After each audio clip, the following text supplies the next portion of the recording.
En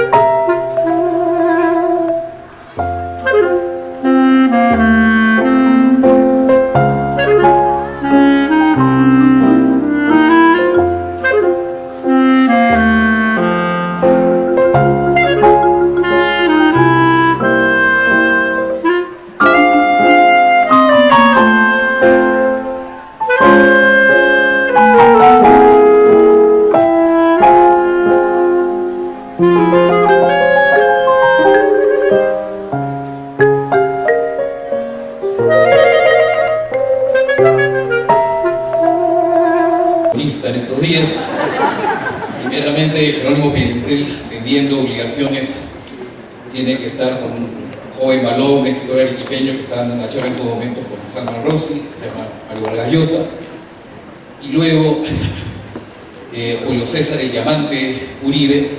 Lamentablemente su señora esposa tuvo un accidente doméstico ayer, y como verán, no es exactamente el señor de barba que está con nosotros. Les presento a don Alberto Vergara, doctor en Ciencias Políticas, que ha tenido la generosidad de acompañarnos esta tarde, saltado de la banca, ha hecho la calistenia y el rigor y está listo para jugar. Pido un aplauso, así como por favor para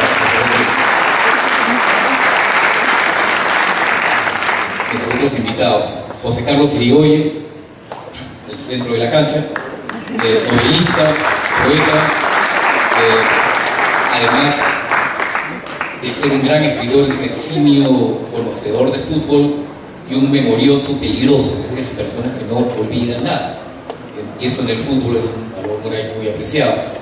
A Renato, ha llegado, pero así en el tiempo suplementario, lo conocen a Renato Cisneros, lo ven en televisión, lo miran y conocen su novela.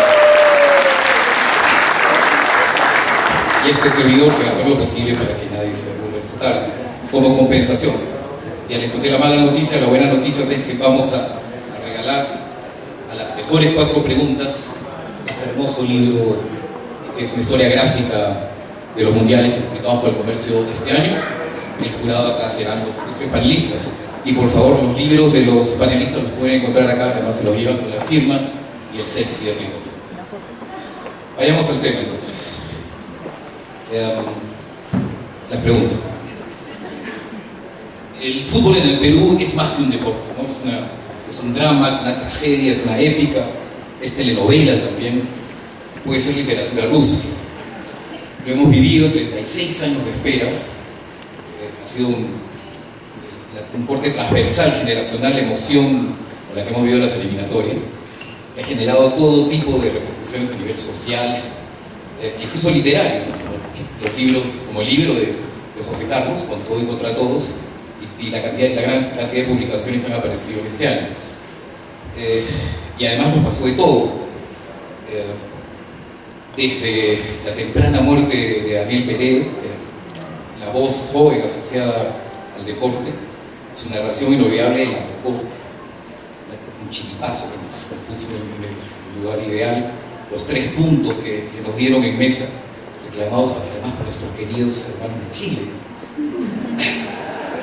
Por no hablar del mate de coca y todo lo que y el penal de Cueva, que por supuesto se lo vamos a dejar para el final, y sin anestesia. En ese sentido, Alberto, empecemos contigo para que calientes cuerpo. ¿Qué supuso esta reconciliación con la autoestima nacional, ¿no? Esto que la camiseta, como Renato lo muestra hoy día, se convirtió otra vez en un uniforme único, en pijama, en ropa de todos los días. Y un detalle interesante es que los choros te roban con la camiseta del Barcelona, del Real Madrid, ¿no? Pero nunca vas a ver un maldito de Caja de Agua robando o haciendo esas fechorías con la camiseta peruana. O sea, hemos vuelto a recuperar una simbología con la familia, viendo el partido, con la emoción, con la calculadora, por supuesto, y además de una relación con el estadio. Cuéntanos tú cómo ves eso, por favor. Bueno, primero gracias por, yo la verdad, yo soy uno yo tengo que estar ahí, ustedes viendo, escuchando al profesor Uribe, y y acá los amigos han tenido la audacia de decirme que salte al llamado. Pero gracias. Bueno, sí, lo que no sé, yo tal vez una de las primeras cosas que diría es la primera sensación que me dejó a mí este paso por el mundial es descubrir lo que es ser hincha. Es decir, yo tengo 43 años, un poco como todos aquí tenemos el recuerdo vago, lejano de muy niño de la clasificación del 82, pero un poco más respecto de o nada más en realidad respecto de la función mundialista. Y la verdad es que hace 15 años que no vivo en el Perú y por lo tanto he perdido mi relación con el fútbol nacional. Ya difícilmente me diría hincha de alguien en el fútbol peruano.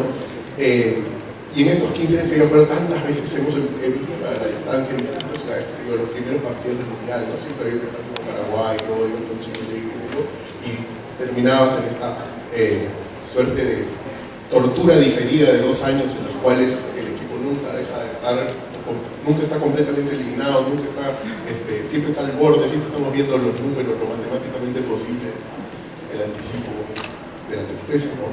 Y entonces para mí lo que ha sido realmente extraordinario es redescubrir que podía ser, y sobre todo me refiero a la sensación del partido antes del partido con Dinamarca. Es decir, el estado de ansiedad, de emoción, de alegría. Estaba en un pueblito en el sur de Francia y me encontré un barcito, lo único que quería pasar. Me tomé creo que 70 cervezas antes del partido, caminé por el pueblo. Era realmente un estado de ser hincha. Eso es lo que me resultó más, que lo ves, no sé, hay tanta gente que es hincha de Boca o del Barcelona y sabes que tiene esta experiencia todos los fines de semana, ¿no? De pronto tú la tienes como... Se mezclan elementos de patriotismo, ¿no? O sea, fronterizo con el chauvinismo. ¿Cómo ves eso, José Carlos, del ser hincha? ¿Cómo definirías tú ese estado del espíritu? Bueno, tú has mencionado muy bien, Alberto, una circunstancia que tenemos los que recién pasamos a batir los 40 años, que es haber vivido íntegramente esos 36 años de no clasificar, de comernos goleadas, no pocas vergüenzas. Mi generación, es decir, aquellos que nacimos a finales de los 70, principios de los 80, tenía en esta eliminatoria más que perder que cualquier otra, porque los que tienen 20 años o algo así han realmente vivido muy poco de ese periodo, han podido comerse 1 o 2 eliminatorias fallidas, y los que tienen más de 50 años y han pasado la mitad del camino de la vida como tú, y han vivido 2 mundiales por lo menos, Argentina 78, España 82. Ustedes y los más chicos no tenían mucho que sufrir. Nosotros sí teníamos un gran reto y teníamos mucho dolor más que sufrir si es que nos volvían a eliminar. Nosotros pasamos de la indignación a la resignación. Las 2 últimas eliminatorias ya no las vivíamos como antes, ya estábamos un poco preparados para saber que, aunque no lo quisiéramos aceptar, que no estábamos hechos para las hazañas. Yo voy a hacer una confesión rápidamente. Cuando fue el partido con Colombia, y aquel de la tocó, yo estaba con toda la emoción contenida, intentaba no sufrir, no pensar, ponerme el peor de los escenarios, porque es algo que ya pues por un método de defensa tenemos que hacer. Y cuando nos mete gol Colombia, yo dije, no nos levantamos de esta. Llamé a mi mejor amigo y le dije, no estamos hechos para las hazañas. Así con voz contrita, el gol en las lágrimas. Y de pronto metió el gol, le tocó. Y entonces ahí sentí que realmente algo había cambiado. Y también sentí que algo había cambiado cuando luego de la clasificación frente a Nueva Zelanda, mi hija, que tiene 9 años, me dijo, quiero dormir con el polo de Perú, ya, que es algo que para mí era inédito, ¿no? En mi generación, durante años, veíamos la camiseta de Perú como algo que realmente en el fondo, porque qué sé yo, nos costaba ponernos porque era una camiseta que pesaba mucho, que estaba llena de un karma, de no poder nunca concretar aquello que pensábamos, el karma del Casi, el karma del gol de Mendoza, que nunca ninguna clasificación ni la Copa del Mundo, si la ganamos no puede borrar la memoria, ¿no? Y todo eso, y ver cómo mi hija, cuando la llevé a Miraflores, de clasificación, con el polo que no sé qué tal estaba inmundo, me hizo dar cuenta de que algo realmente había cambiado, ¿no? ¿Cómo ves esto de que estamos hablando, Renato? Además, compartimos unos días como mansos y bien intencionados hinchas en Moscú, mientras todos los hermanitos de los cuellos blancos del Callao daban vueltas, ¿no? El Carguacho, etc. Están. Oviedo, lo vimos algún día por ahí, devolando por el hotel. ¿Cómo viste el comportamiento de los hinchas en Moscú? ¿Qué estuviste? Una de las cosas que más me llamó la atención, bueno, suscribo plenamente lo que decían Alberto y José Carlos, con el añadido personal de haber experimentado la paternidad y la clasificación en el mismo año. Me convierto en padre y dejamos de ser hijos en el mismo 2017.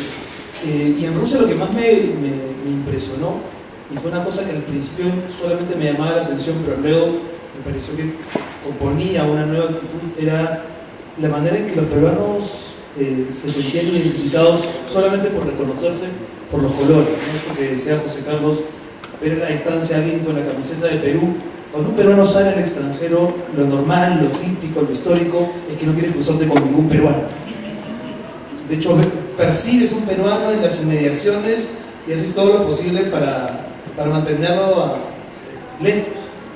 En cambio acá, uno experimentaba el fenómeno precisamente contrario. Veías a lo lejos a alguien con la camiseta peruana, ¡Perú! ¡Vamos Perú! ¡Arriba Perú! Y era impresionante porque los rusos también nos saludaban. Los rusos, los mexicanos, los ingleses, los uruguayos. Yo recuerdo un uruguayo que me dijo: invadieron Rusia, boludo, ¿no? Como diciendo, todos los peruanos están acá.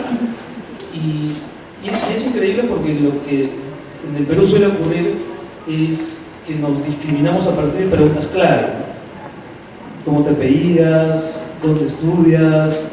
¿En qué barrio vives? ¿En qué ciudad has nacido? Etcétera. Y ahí simplemente esas preguntas no existían, ¿no? Era una identificación a partir de una arenga y de una camiseta que efectivamente ha ganado con el paso de los años y de los resultados otra consideración, otra importancia. Y eso se vio precisamente en el partido, en esos minutos previos del partido con Dinamarca. La FIFA le había ofrecido a cada federación, esto ya se salió después, la opción de escuchar antes del himno nacional una canción, digamos, de corte costumbrista, ¿no? Y la Federación Peruana, una de las pocas buenas ideas de Oviedo, entiendo, fue elegir el Contigo Perú, ¿no? Como una forma de entrar en calor.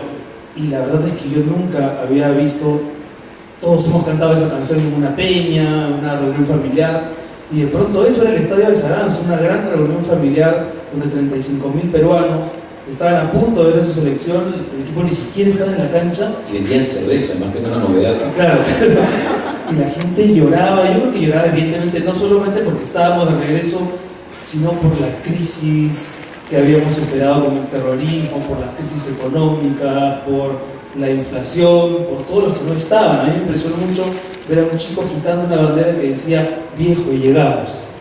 Probablemente el padre había muerto, quién sabe, se prestaba para múltiples interpretaciones, pero había una sensación de por fin, ¿no? Aquí estamos. Y lo que vaya a ocurrir a continuación, bueno, ya dependía ya de otro factor. Alberto, tú comentas, estábamos hablando hace un rato acerca de la interacción y todo lo que se ha desarrollado en torno al Contigo Perú. Claro, ahora que decimos Renato, eso, cuando recuerdo esa imagen, que además creo que toda esta emoción queda es además en este momento potencializada por las redes, ¿no? Las redes hacen que esto, que las vivencias de los no sé cuántos, 40.000, 45.000 peruanos que fueron a Rusia sean compartidas simultáneamente casi con sus familiares y con la gente de Perú, lo cual creo que abona en la emoción generalizada. Pero sí, cuando es bueno lo que mencionas de Contigo Perú, y una cosa que yo pensaba, y cuando esta canción se convirtió tan emblemática de la comunidad ahí nacional, es que me parecía bien interesante que la canción que los peruanos necesitan para sentirse nosotros, para sentirse parte de algo, sea una canción que fue encargada por el gobierno revolucionario de las Fuerzas Armadas, ¿no? Es decir, no es el Perú del emprendedurismo de los últimos años, cuya celebración principal es el emprendedor, el que ha generado el amasijo simbólico, la canción, que te puede hacer sentir parte de algo. Y me parece bien indicativo del país, de sus mejoras y de sus falencias, que para sentir en nosotros tengas que ir a la época previa, a encontrar el documento en una época previa y no en la de hoy, que la de hoy no te ha dado ese ungüento, ese tejido que te hace sentir parte de algo. No sé si hay algo de eso. Además que había algo ya, no sé, real maravilloso de estar escuchando la voz del Samo Cabero ahí en las estepas rusas, ¿no? Cerca de la Siberia, la voz del Samo, que además nos hacía pensar que estábamos de regreso apoyados no solamente por las redes, sino por estos primeros planos, ¿no?, de la pantalla en los estadios, tan importantes que algún hincha lloroso fue captado por la señal internacional y se convirtió en una especie de símbolo, ¿no?, de la lágrima perpetua. Además de esa linda experiencia con el karaoke, tuvimos otro premio que fue la mejor hinchada del mundo. José Carlos, ¿qué clase de premio consuelo es ese en un deporte donde hay que ganar goles? A mí no quiero guardar la fiesta a nadie, pero es un autolike, ¿no? Es cuando pones un post y que pones tu foto comiendo todo el abrazo y te pones like. Porque no entiendo el mérito. A mí me gustaría entender cuál es el mérito de tener un montón de gente sin nada que hacer, creando, ¿no? A ver, ganando los mexicanos, a los vamos a utilizar. Me parece que hay una tendencia en el Perú, que a mí personalmente no le veo positivo, de ganar premios de popularidad. Ya había pasado un poco con las 7 maravillas del mundo, de Machu Picchu Luque III, y recuerdo alguna vez, había una encuesta de gol y tiro libre. Una vez un periódico local puso en su web una encuesta, un concurso de ver cuál era la mejor actriz porno del mundo, era una peruana, y también querían que marcáramos, ¿no? Después lo quitaron porque era demasiado, ¿no? Yo sinceramente creo que esos paliativos o consuelos no los comprendo muy bien. No comprendo, siento que es un premio que nos damos a nosotros mismos, nos ponemos una medalla a nosotros mismos por algo que realmente es tan subjetivo. Sí sé, claro, que en el Mundial de Rusia los peruanos fueron, la hinchada peruana fue la animadora, casi una protagonista en el festejo, en el júbilo, que significa y que rodea toda Copa del Mundo, ¿no? Pero me parece que esa es una de las falencias quizás que todavía arrastramos, este autoconsuelo, esta autocomiseración, que no deberíamos sentir porque Perú no necesita ser consolado. Es cierto, no pasamos la primera fase del Mundial, pero y ahora lo vemos como general después de la batalla, pero lo vemos, que era una de las posibilidades más probables, que podían ocurrir.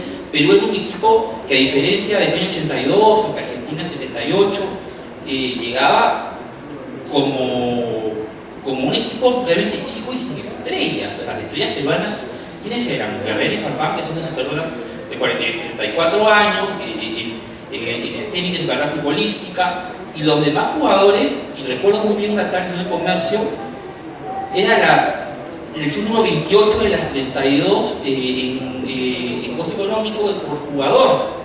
Si nosotros nos medíamos por eso, una eliminación en primera ronda era lo más probable. Pero mucha gente, cuando sucedió esto, una desazón evidente y natural, lo vio como un final, cuando me parece que Rusia 2018 es el comienzo de algo, en muchos sentidos.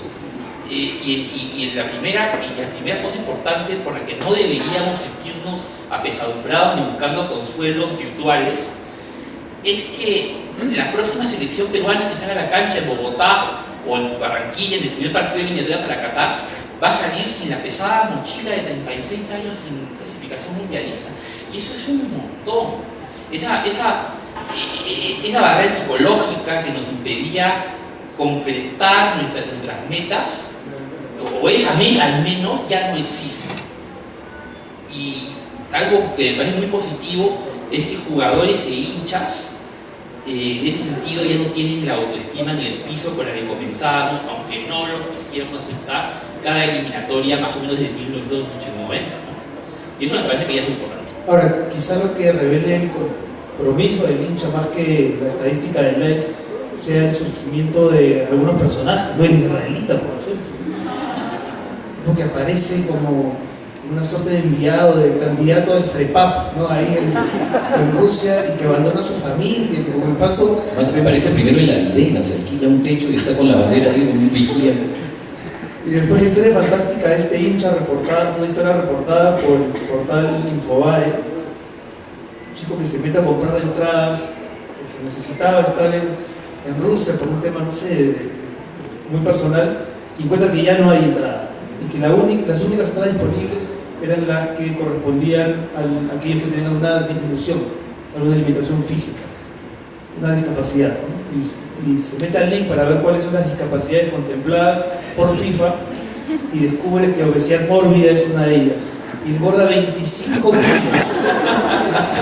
en tiempo récord para poder acceder a una entrada e ir a acompañar a la selección. Engorda los 25 kilos, le dan la entrada, la postula, le dan, con la tragedia, digamos, de no poder pues, bajar esos 25 kilos hasta llegar al inicio del mundial, y se va, ¿no? Y en una declaración le dicen, bueno, yo contemplé la posibilidad de romperme una pierna, pero era ya muy doloroso. Y finalmente, en el país del boom gastronómico, engordar 25 kilos es muy fácil. Era más sencillo. Entre la diabetes y la felicidad, escogió bien. Son sinónimos.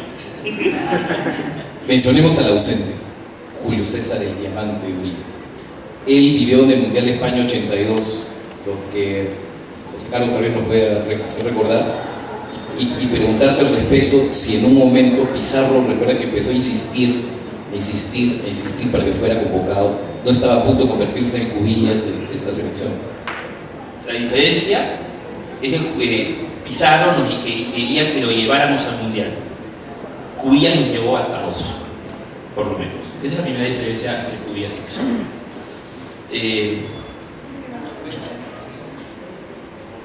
Menor de 50 años. ¿Con Cubillas o con... Bueno, el tema con Cubillas y Uribe es uno de los grandes dramas de la selección peruana en los últimos tiempos, porque Uribe era la estrella indiscutible del seleccionado peruano, era un chico de 24 o 25 años que había asombrado al mundo en la eliminatoria del 81.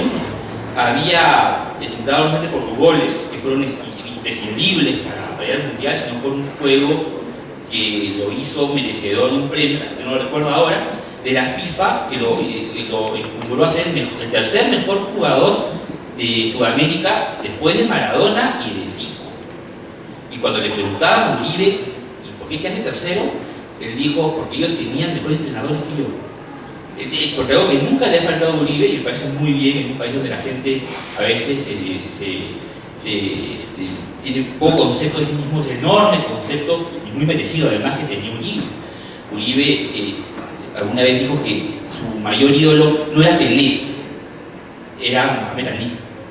Y muchas de esas maneras de Uribe, que a mucha gente les caía mal, porque en un país racista como este, un afrodescendiente que no deja echar la cabeza, es mal visto.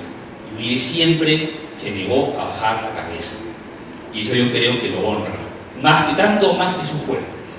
Y justamente cuando estaba a punto de salir lista para el Mundial de España 82, hubo presiones para que el entrenador creativo pusiera Cubillas en el puesto de Uribe. Cubillas, el extraordinario jugador, que tenía pues 33 años, y su mejor carrera futbolística ya había pasado hacía bastante tiempo, ya jugaba en la liga norteamericana, que no es como la de hoy, era una liga semi-amateur. Y hubo un quiebre, hubo una bronca soterrada entre Cubillas y el Diamante, por ese puesto y por la camiseta número 10. Al final, Kim se dio a lo que decían los medios, que eran muy poderosos en ese entonces para manejar la televisión, y terminó poniendo a Cubillas en el puesto de Uribe, que Uribe lo puso en un puesto que no era el suyo, y los resultados fueron los que nosotros ya conocemos, ¿no? El uno jugó bien, el equipo se desarmó. Yo tenía la oportunidad de conversar con Julio César 35 años después de ese mundial, y cuando tú le tocas el tema, sientes el dolor todavía fresco. Y una vez le pregunté a Julio César, ¿quién fue el mejor entrenador que tuviste? Y él me respondió, ninguno. Y yo le pregunté, Timo. ¿Sí o no? Sí.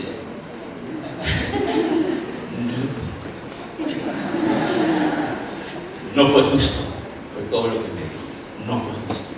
Yo no le toqué más el tema porque se notaba que aún es una herida clavada porque era el momento exacto en el que pude demostrarle al mundo que era uno de los mejores jugadores en ese momento sin tenerle ningún embarazo con ninguna de las estrellas de ese mundial, Meñique, Conti, etc. Pero el tema de Pizarro, yo soy muy crítico con Pizarro en el tema de selección, me parece que es distinto. Yo creo que es una analogía muy general sobre el tema, pero sí siento que no había motivos para darle a Pizarro un mundial. Pizarro me parece un gran jugador de clubes. Me parece quizás el mejor jugador de clubes que ha tenido el Perú. Ni Cubillas puede decir las cifras que sigue Pizarro. Pero su actitud como capitán de la selección peruana, hizo una concentración en medio de una eliminatoria para firmar por el Bayern cuando pudo esperar, o en su limpiada de manos con los incas, o cuando renunció porque quería que sacaran a Navarro, y puedo seguir enumerando, pero esto no dura tanto. Me parece que de alguna manera lo ha vuelto para mucha gente, creo que con cierta justicia, un antihéroe de nuestra selección, y su cifra de goles y su importancia como delantero para mí tampoco ha sido tanta, ¿no? Alberto, y me dirijo acá al doctor de Ciencias Políticas. ¿Tendrías la amabilidad de explicarnos en qué consiste exactamente esa jugada inventada supuestamente por Julio César Uribe llamada la cucharita? Bueno, claro, yo también tengo estos recuerdos. Uribe era la suerte de Francescoli, ¿no? Que jugaba ahí de media punta en Francescoli, que dribleaba en tiempo de Landó, ¿no? Una cosa así. Y a lo Garrincha, se lo regresaba para volvérselo a llevar. Exacto, ¿no? Y yo creo, no sé, yo estoy seguro que el gol que he visto más veces en mi vida es el de Perú contra Francia en el 81, es ese video, cuando me sé de memoria, ¿no? Cómo se me jugaba con taco, el pase chiquito de Velázquez a Cueto, y luego el pase largo luego. Pero sí es gracioso esto de la cucharita que en esta jugada, ¿se acuerdan que decía Uribe, que luego en realidad, claro, con más visión de marketing internacional y global, cuando Ronaldinho empieza a hacer la llama la elástica, ¿no? Que claro, se pega como nombre y hoy día todo el mundo habla de la elástica, pero la elástica no es nada más que la cucharita con una... Es un expolio similar a la chalaca y la chilena. Más o menos, sí, pero... es una pregunta, ¿qué piensan? Tal vez es un salto atrás respecto del hinchaje, esto que decías de Consuelo. A mí una cosa que me sorprendió, y no sé si llegaba a estar de acuerdo o en contra, es cuando acaba el segundo partido y hemos sido eliminados. Había algo también tenía, es decir, como un hincha como demasiado buena onda, ¿no? Demasiado feliz para haber sido eliminado en el segundo partido. Yo decía, ¿quién va a comenzar a putear un poquito sobre el francés? Es decir, ya eres de los primeros equipos eliminados del mundial y sigues contento. ¿Hasta dónde el buen rollito también se termina siendo algo que puede jugarte en contra? No sé qué opinas. Yo recuerdo que en el aeropuerto de Ekaterimburgo, después de la derrota con Francia, y a las caras largas eran mayoría, y la gente estaba un poco contrariada, no solamente por la eliminación formal, sino también por una serie de desajustes en los horarios de los vuelos, y un entusiasta quiso, digamos, instalar esta sensación de peruanidad y empezó a cantar en solitario el famoso "¿Cómo no te voy a querer?". Y otro a lo lejos me lanzó un "calla, huevón", ya como diciendo, en ese momento ya pasó, ¿no? Y eso es muy peruano también, ¿no? Y es verdad que muchos, al regresar, nos inhibimos de ser críticos con la selección peruana por miedo a que se fracturara siquiera un poquito, que parezca una grieta en esta nueva sensación de concordia que habíamos descubierto. Tengo un amigo que dice que era como cuando organizas un viaje a Tailandia durante años y cuando llegas te peleas con tu mujer, tus hijos están enfermos, vomitando, todo es horrible, pero ya has invertido tanto en ir a Tailandia que tienes que hacerte la idea de que es la mejor experiencia de tu vida, ¿no? Sí, pues, además yo siento que hay otros elementos mucho más allá de los futbolísticos que resultaron tan gratos de descubrir que palió de alguna manera el resultado, a ver, no sé si la palabra es mediocre, pero bastante regular, ¿no? Tampoco no fue una actuación muy destacada de Perú, salvo el triunfo con Australia. Los otros dos fueron partidos con momentos incluso muy bajos, ¿no? Y con algunos picos de buena producción, pero creo que hemos revestido la participación de Perú en Rusia de otras lecturas, más allá de lo futbolístico. Por ejemplo, tú mencionabas la condición afrodescendiente de Uribe, y eso me hacía pensar no solamente en la composición social de los hinchas peruanos que estuvieron en Rusia, absolutamente transversal, ¿no? Y eso fue bien notorio y bien estimulante también.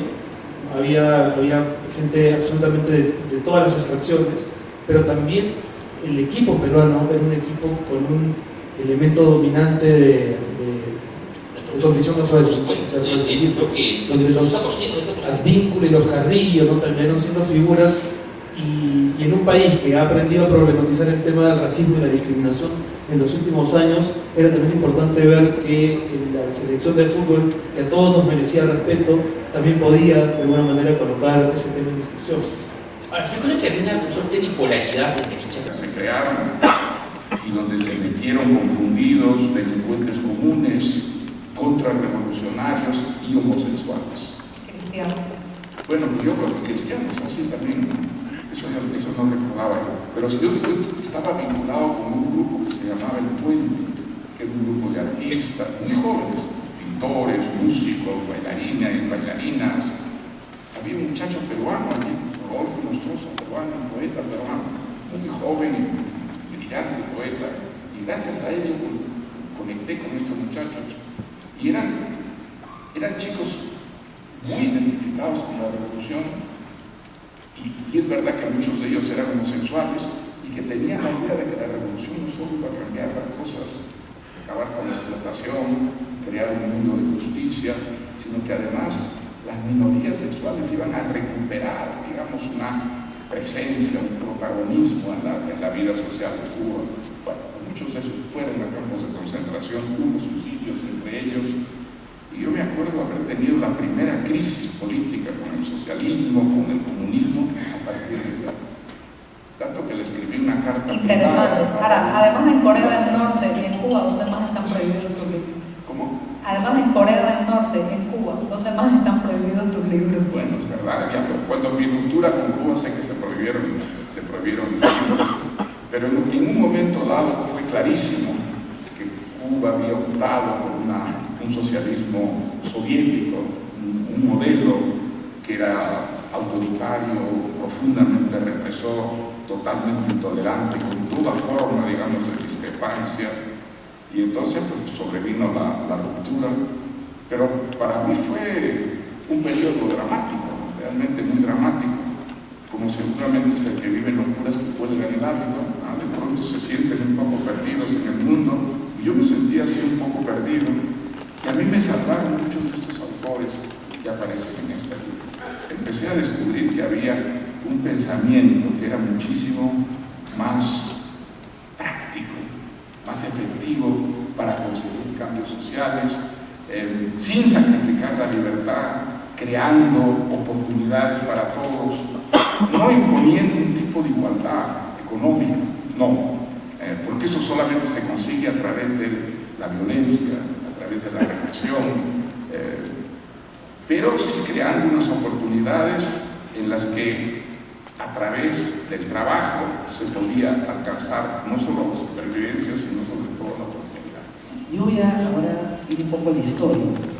Cuando se lanzó la presidencia en el año, primero por la estatización de la 87, se comenzaron a difundir activamente las ideas de la libertad en el Perú, muy fuertemente. Llegamos a los 90 y efectivamente hubo un proceso muy activo de liberalización de mercados. Pero, se nos dijo a los peruanos, esto es ser liberal.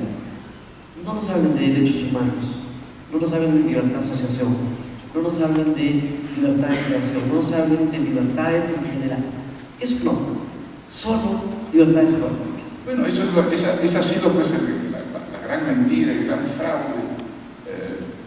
Presentar eso como liberalismo es una mentira esencial.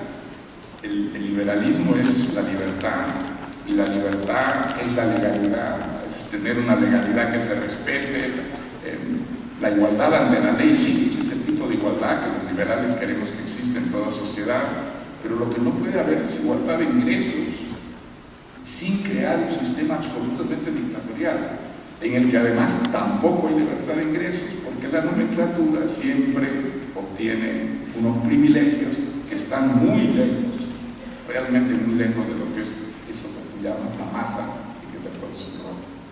Yo recuerdo cuando yo era niña, que iba a la escuela primaria, a la escuela secundaria, teníamos un uniforme.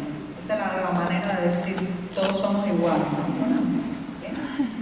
Teníamos lo mismo, pero las diferencias sociales estaban en la merienda que llevaba cada cual y los zapatos. Entonces allí se notaba quién venía de una familia de la nomenclatura partidista, quién tenía un padre maquinista de trenes como yo, que podía ganar muy poco, o quién tenía un padre diplomático que viajaba. Pero quiero entrar en un terreno que a mí me gusta mucho, no sé cómo lo verás tú. Todo este tema de las redes sociales. Yo sé que Mario Vallejo y las redes sociales son capítulos aparte, ¿no? Pero ¿cómo puede ayudar todo este flujo de información, de ideas, de intercambio, de likes, retweets, me gusta, a difundir la realidad de algunos países? ¿Pueden servir eso como canales o es puro humo? Yo creo que si existe la libertad, todo ello puede servir sin ninguna duda. Ahora, las verdades no son siempre claras, meridianas, inequívocas, no. Muchas veces la verdad es sumisa en el campo social, en el campo económico. Hay verdades y contraverdades que se confunden muchas veces, y es por eso que es absolutamente indispensable que haya libertad. Los gobiernos pueden equivocarse, pero las equivocaciones se pueden corregir en democracia gracias a la crítica. Es tanto que en una dictadura se supone que no hay equivocaciones, que es una gran mentira, y eso a qué conduce. Pues conduce a casos como el de Venezuela. Es evidente que se equivocaron, que la política económica fue totalmente contradictoria, que consiguieron exactamente lo contrario de lo que quería el pueblo venezolano, y como ello no se pudo corregir, porque no había manera de corregirlo con el sistema dictatorial, al final los errores prevalecieron. Fíjese usted la catástrofe a las que ha llevado a ese poder. Entonces, el liberalismo no cree ser dueño de la verdad. Sabe que la verdad es sumisa y que los gobernantes mejor preparados y con las mejores intenciones pueden equivocarse garrafalmente. Por eso desconfían del poder y crean antipoderes y creen que la crítica, que es absolutamente esencial para que esas equivocaciones se corrijan a tiempo y no provoquen los estragos que provocan en las dictaduras. Hay una razón siempre para la esperanza. Ninguna dictadura ha sobrevivido. O sea, que tu esperanza es la biología y el tiempo. No es el, digamos, no es el tiempo. Digo para prepararme, ¿no? A ver si yo creo que tu caso, Joanny, siendo cubana, es un caso realmente trágico. Yo creo que Venezuela, con todo lo mal que está, no es tan trágico como Cuba, porque está peleando. En ese país hay una población de gran coraje, pero de gran coraje, que no les importa que los manden presos, que los torturen, que a muchos de ellos los maten, y sin embargo siguen peleando. Pues yo creo que las posibilidades de que la dictadura en Venezuela se desplome en un momento dado son mucho mayores que en el caso de Cuba. En el caso de Cuba yo creo que hay cubanos extraordinariamente valientes como este caso, a que han golpeado, que han metido presa, que han hecho las cosas más absolutamente viles, y sin embargo has seguido peleando y sacas ese periódico online que es absolutamente ejemplar. Pero ¿cuántos cubanos hay en Cuba? Bueno, hay que ver, no voy a hablar solo por Cuba, pero yo creo que una de las cosas que saben hacer bien los autoritarismos es empujar fuera de las fronteras nacionales a todos los incómodos, llámese Cuba, llámese Venezuela, llámese cualquier país, ¿no? Entonces hay un momento que el individuo se plantea, voy a trabajar por mi bien personal, no por el bien de la nación. Y ahí cuando entran en juego, en esas balanzas, ciertas cosas que tienen que ver con la familia, el desarrollo personal y profesional, o el quedarse de rodillas en tierra, es cuando mucha gente decide, y bueno, no quiero criticarlos porque lo hacen desde un punto de vista muy humano también, partir y hacer las maletas. Entonces, lo que ha pasado en mi isla es que la gente está más dispuesta a enfrentarse a un tiburón en el estrecho de Florida que a un policía en la calle. Es doloroso, pero es así. Te puedo hacer una pregunta. ¿Cuál crees que va a ser la vía hacia la democracia, hacia la libertad en Cuba y cuándo va a durar? Yo no quiero monopolizar el tema, la discusión con Cuba, porque es como una especie de obsesión personal y no quiero llevar la tarde solamente a eso, pero es muy doloroso porque todos los escenarios, te voy a decir los escenarios que no van a ser, y juntos vamos a llegar al posible, que es menos glamuroso, menos heroico, pero más probable. ¿Cuál sería? Los que no van a ser. No veo otro 1 de enero de 1959, la gente lanzándose a la calle con banderas y gritos de Cuba libre y derrocando la dictadura. Eso no va a pasar porque el entramado social está destrozado desde todos los puntos de vista. Somos una sociedad envejecida, tenemos los más bajos índices prácticamente de fecundidad y de natalidad de todo el hemisferio, los jóvenes parten, los más talentosos, los más valientes se van. Somos un país de gente cada vez más vieja y más conforme.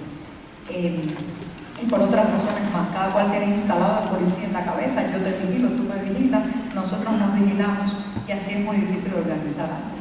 Tampoco va a ocurrir una invasión extranjera, no me gusta, detonaría además un espíritu de rebeldía que demoraría 100 años más en apagarse y no creo que nadie quiera comprar ese problema que se llama Cuba. No va a aparecer otro Chávez.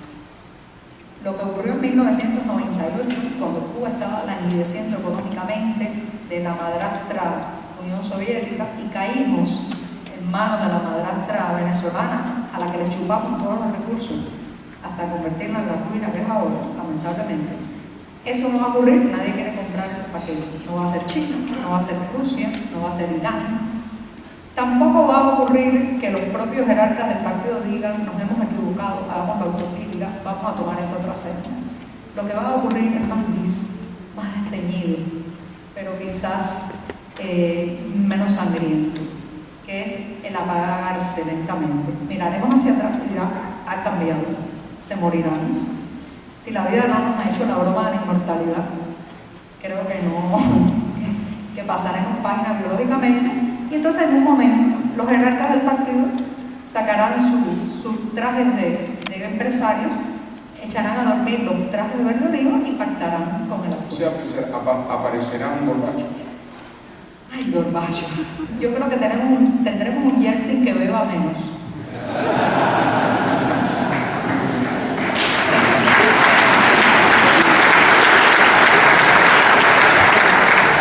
Menos corta, por favor. Bueno, vamos a regresar unos segundos a Perú también, porque es vital hablar un poco de la democracia peruana a la luz de este libro y lo que estamos viendo. Sí, vivimos una democracia un tanto convulsionada. Corrupta. El gran problema del Perú no es que no haya democracia, hay democracia, pero es una democracia profundamente corrupta. las personas que elegimos y llevamos al poder con tantas ilusiones, con tantas esperanzas, se dedican a robar. Entonces, claro, hay una enorme decepción, una enorme decepción. Cae la dictadura, se instala la democracia y los presidentes se dedican a robar, a enriquecerse.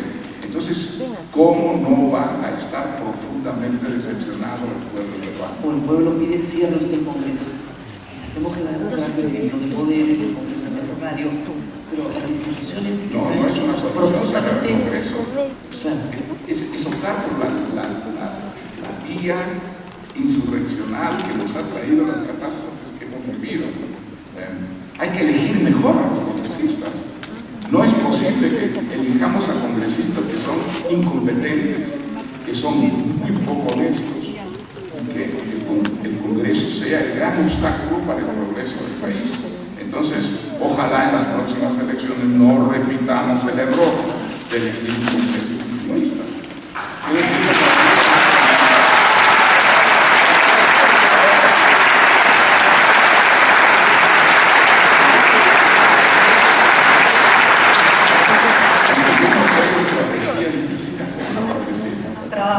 Mira, hay una cosa que es muy interesante. Las dictaduras no duran. Las dictaduras se acaban. Todos los dictadores en la historia del Perú han dejado siempre una boleta política. Sánchez Cerro, la Unión Revolucionaria. Odría, la Unión Nacional Revolucionaria. Velasco, los velasquismos, dejó varios grupos políticos. Bueno, Fujimori. ¿Qué ha quedado de la Unión Revolucionaria, de la Unión Nacionalista, del velasquismo? ¿Qué ha quedado? Nada. Bueno, yo creo que el fujimorismo, a través de lo ocurrido en este último tiempo, ha entrado ya, igual que todas esas boletas de las dictaduras, en un proceso de extinción o, en todo caso, de debilitamiento que lo conduce a la extinción. Creo que eso será muy buena experiencia para el Perú. Bueno, yo voy a hacer un chiste como buena cubana y le voy a hacer una pregunta a Rosa María. Eso que me acabas de decir me encanta porque me recuerda un chiste muy cubano que dice: en 2050 abriremos una enciclopedia, buscaremos Fidel Castro y dirá: político muy conocido en la época de Celia Cruz. Me encanta. Rosa María.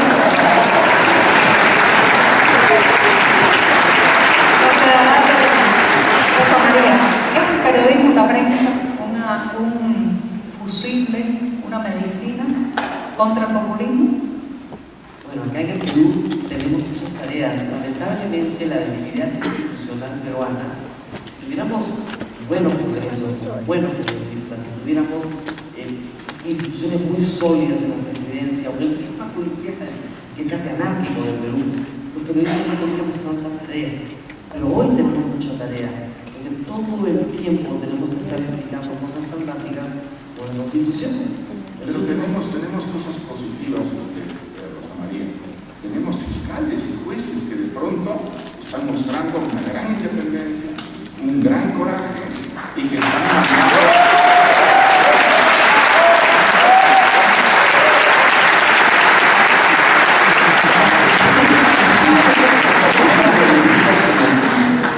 Como Gustavo Borriti.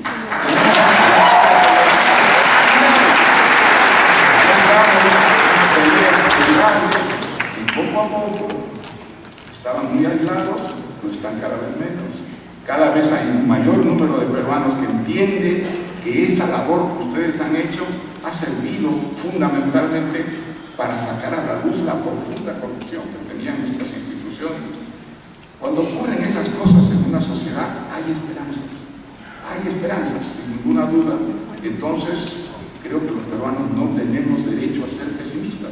Están ocurriendo cosas muy malas, pero están ocurriendo algunas cosas muy positivas en el país y esas hay que apoyarlas a fondo, a ver si de una vez por fin enrumbamos al Perú en la buena dirección.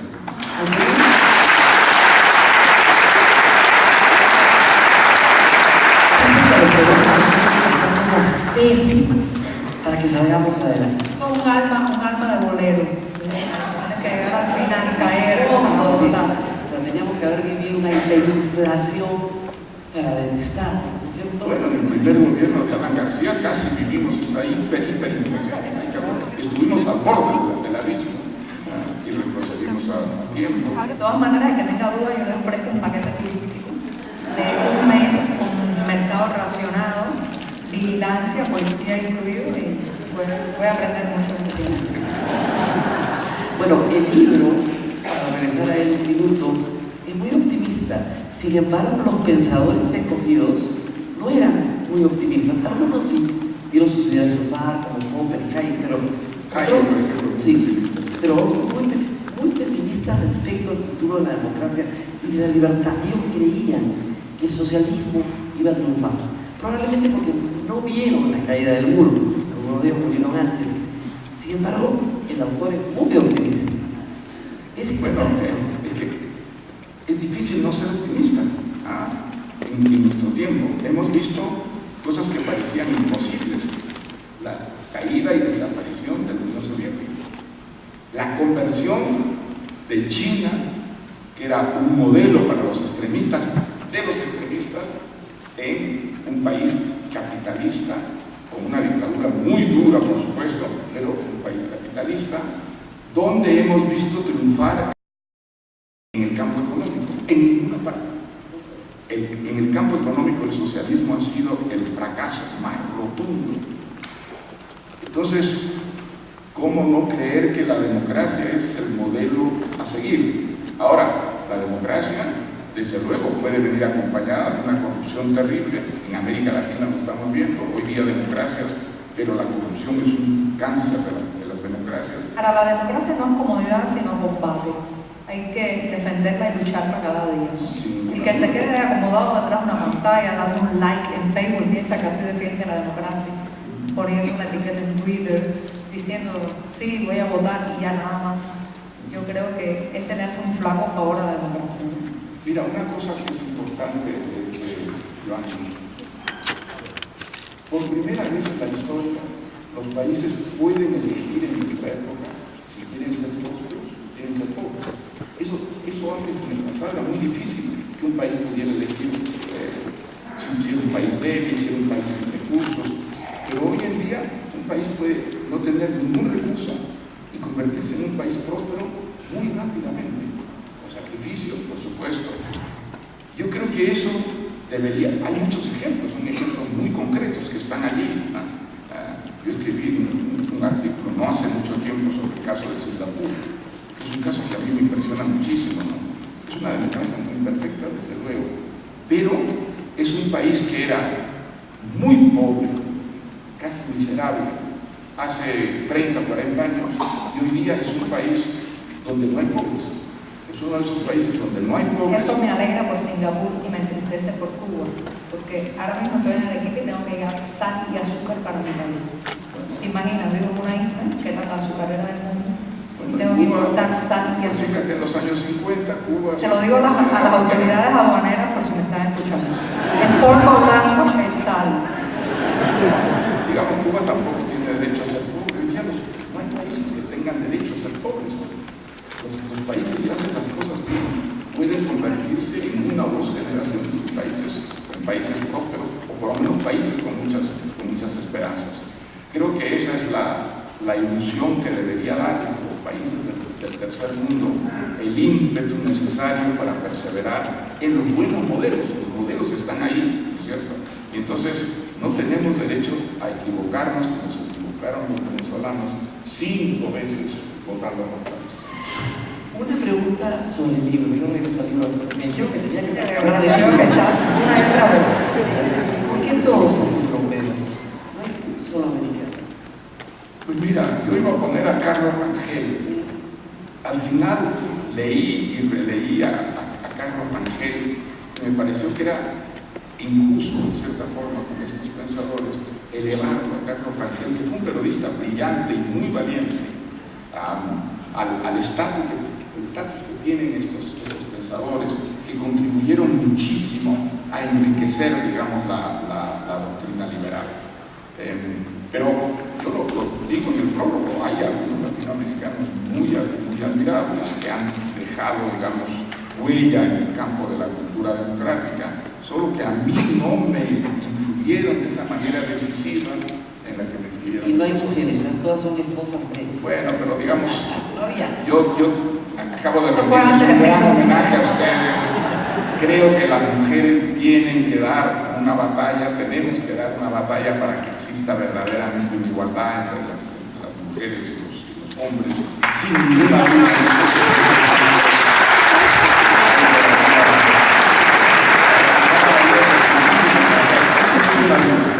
Pero creo que es muy importante poner las cosas en su sitio y no producir una deformación en los objetivos que nos distraiga y nos desvíe de las prioridades. Ahora, Mario, yo tengo una pregunta vital, Sí. vital para mí.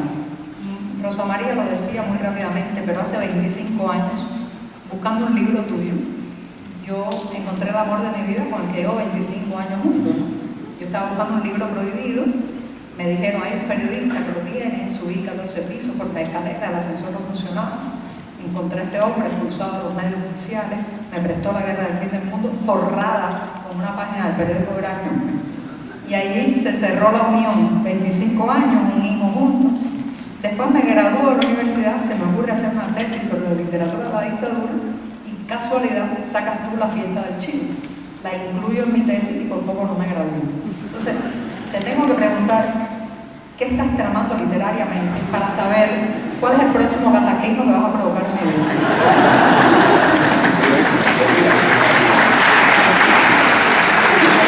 ¿Otro marido u otra graduación? Tengo siempre la sensación de que si cuento mucho antes de que salga el libro, ese libro no va a salir. Así que voy a quedar con muchas generalidades. Pero hace algunos años, en una cena en la que yo me sentía absolutamente aburrido, de pronto, cuando ya terminaba y la gente comenzaba a irse, una voz a mi lado me dijo: Mario, yo tengo una historia para que tú la escribas. Entonces dije yo: ¡qué horror! Basta que a un escritor le digan: tengo una historia para ti, para que esa historia no la escriba, ¿no? Y sin embargo me contó una historia sobre un país donde yo había estado apenas de turista, Guatemala. Y de pronto, poco a poco, con el paso de los días, de las semanas, esa historia, ese personaje, sobre todo de la historia, comenzó a hacer una presencia. Empecé a darle muchas vueltas al personaje. De pronto empecé a leer cosas, a ver si la época más o menos correspondía a lo que me había contado. Y de pronto me encontré que estaba tomando notas y que tenía prácticamente en embrión un proyecto novelístico. Bueno, Entonces me preparo. he estado trabajando en eso desde entonces, pero perdóname que no te cuente más para que... Tranquilo, solo me preparo para la sesión no se me estropee. Ahora hay que decir algo que Giovanni hace que me parece a mí notable. Como los libros de Mario Vargas están prohibidos en la isla, ella las consigue por PDF.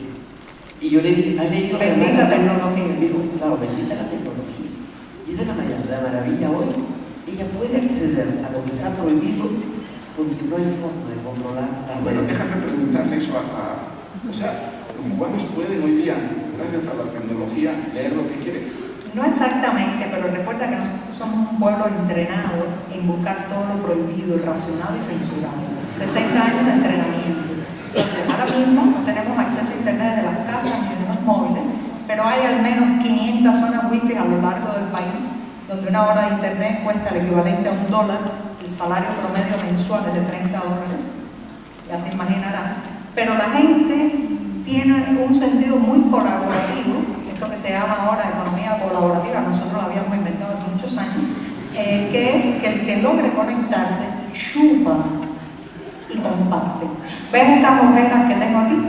Esto no es por el viaje de madrugada que tuve a hacer de La Habana a Arequipa, sino porque en el tiempo que estoy conectada a una wifi, tengo tantos pedidos, tantas cosas que la gente me ha solicitado, libros, cursos, clases online, videos, series, que hay que chupar. Después llego a Cuba y y las dejo correr. Y así funciona. El que quiere leer, lee. El que quiere ver un audiovisual, el que quiere un videoclip, lo ve. Pero te puedo asegurar que hay un flujo informativo muchísimo más dinámico que hace 20 años. Es eso. Gracias al sistema. Si pueden leer libros prohibidos, hay esperanza para Cuba. ¿Sí? Bueno, de eso se trata. Lo puedo leer por PDF. Entonces,